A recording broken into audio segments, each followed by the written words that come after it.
What's up, Magic players? Today we have a Secret Lair box opening. First off, just want to point out my Overpower card game playmat. This is from the newly returned Overpower card game, brought back from Lazarus Game. This was my favorite game as a kid. The art has been fantastic, and I'm very excited to start playing this again. So today we're going to be looking at the Secret Lair, the new Commander deck. I think there's two conversations that should be had around this product. First of all would be the rising price. These were $100 when they first started coming out. Now they're $200. So here is my super special Secret Lair pencil. I'm very curious if this is that like hard rubber eraser that doesn't work. It's just a really odd way that they've done all this. So I'm really stepping back from a lot of the Secret Lairs. I basically had bought everything until recently, and now there's just the rising prices, the constant like super rare drops in the bonus slot. I'm just a little tired of it. I spent a lot of money on these, and I'm gonna cut back. But I really like tribal kindred decks. These are one of my favorite archetypes, and so this is something that's really right up my alley. Plus with the fairies in there, one of my favorite commander decks is a fairy deck. So here we have Everyone's Invited, Secret Lair. These packaging look nice. I wish, why can't you make something that's at least like, here's a little grumpy cat little box, but why can't you at least do that? Something that would fit in this. Like, these things cost $4 or $5. But how much this has gone up? Give us a bone. Give us some little thing to play in there. We're just gonna look at the spin down, the life counter spin down. Love the art.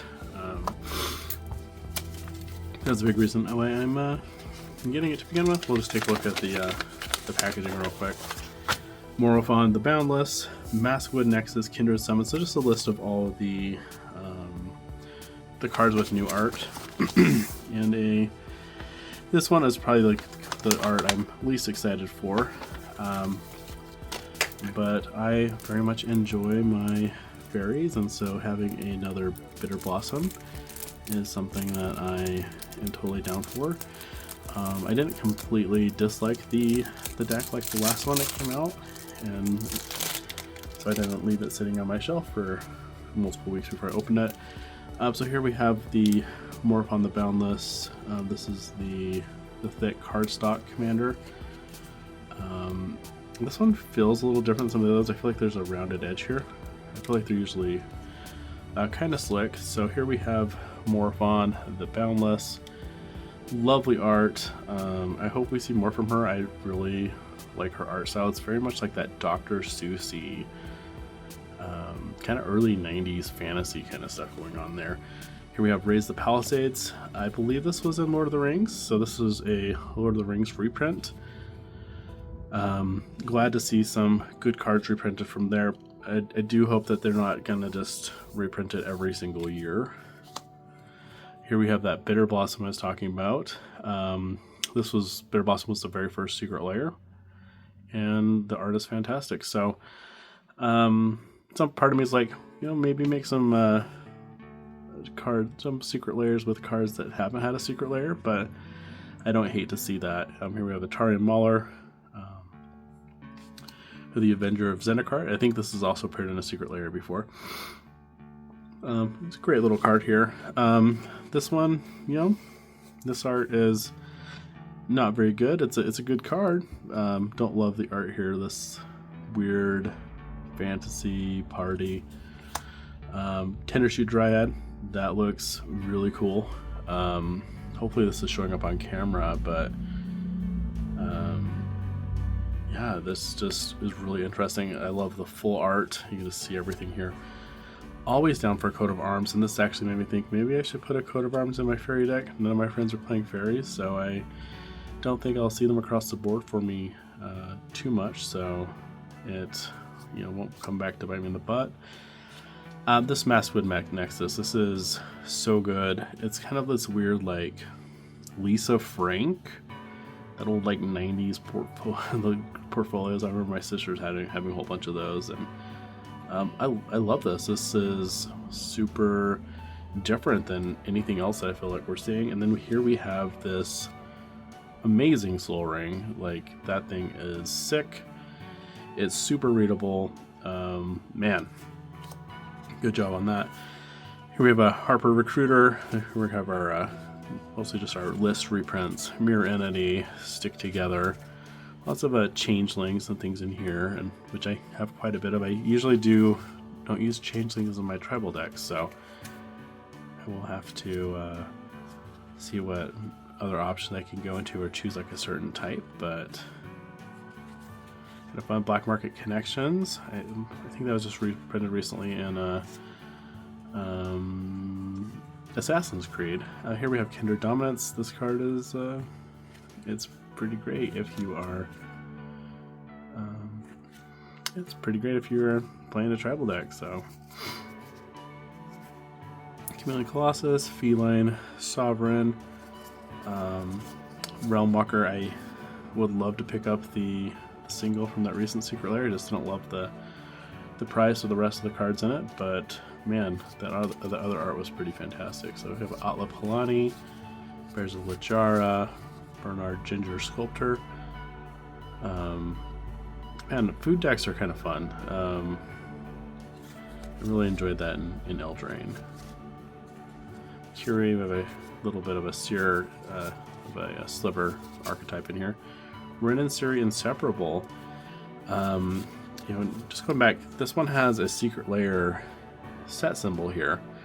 I don't know if I love that. I kind of wish that they would just pop it on and give it a list reprint. I feel like now if they reprint this again, it just devalues this. Like, Secret Lair should be something different, and this is not always going to be something different. But I love the card though. The Cat and Dog deck was a lot of fun. Some of these, like, you're spending $200, we should have good lands. Some of these, I love Fable Passage, but man, they've printed it to death. Some of these I don't have copies of in my collection, so I'm totally down for some of these lands. I just picked up one of the Secluded Glens from another Secret Lair because I didn't buy the drop, because I'm only buying what I want now for the most part. So this is something that I think I'll probably end up playing this Thursday with my friends, and we'll see how it rolls. The prints feel pretty good. I'm not seeing any curls on these, which is nice. Skeletal Changeling, we have a Firebelly Changeling, just lots of shapeshifters and different things here. Cultivate, Farseeks, lots of little slivers in here, which could really get the ball rolling with the changelings. So might have to look at some changelings for my sliver deck just to see if it's an old archetype I used to love when I was in high school with the legions back in the day.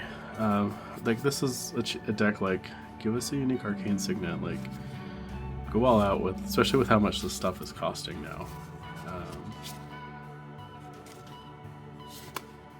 I don't feel like necessarily the value is going up at the same rate that they're charging you. Luckily, like I said, this is a deck that I was actually interested in. Here's the unicorn from the Jumpstart lands, so those are starting to get reprinted. So looks like all the lands might be from Jumpstart. So while I wish those were exclusive to Jumpstart, I'm not really against having some of these, because a few of these I didn't have all of them. So here we go. We're getting towards the end. We have our tiny. We have a couple of tokens here. I think some of these, I can see some shininess popping out in the back there.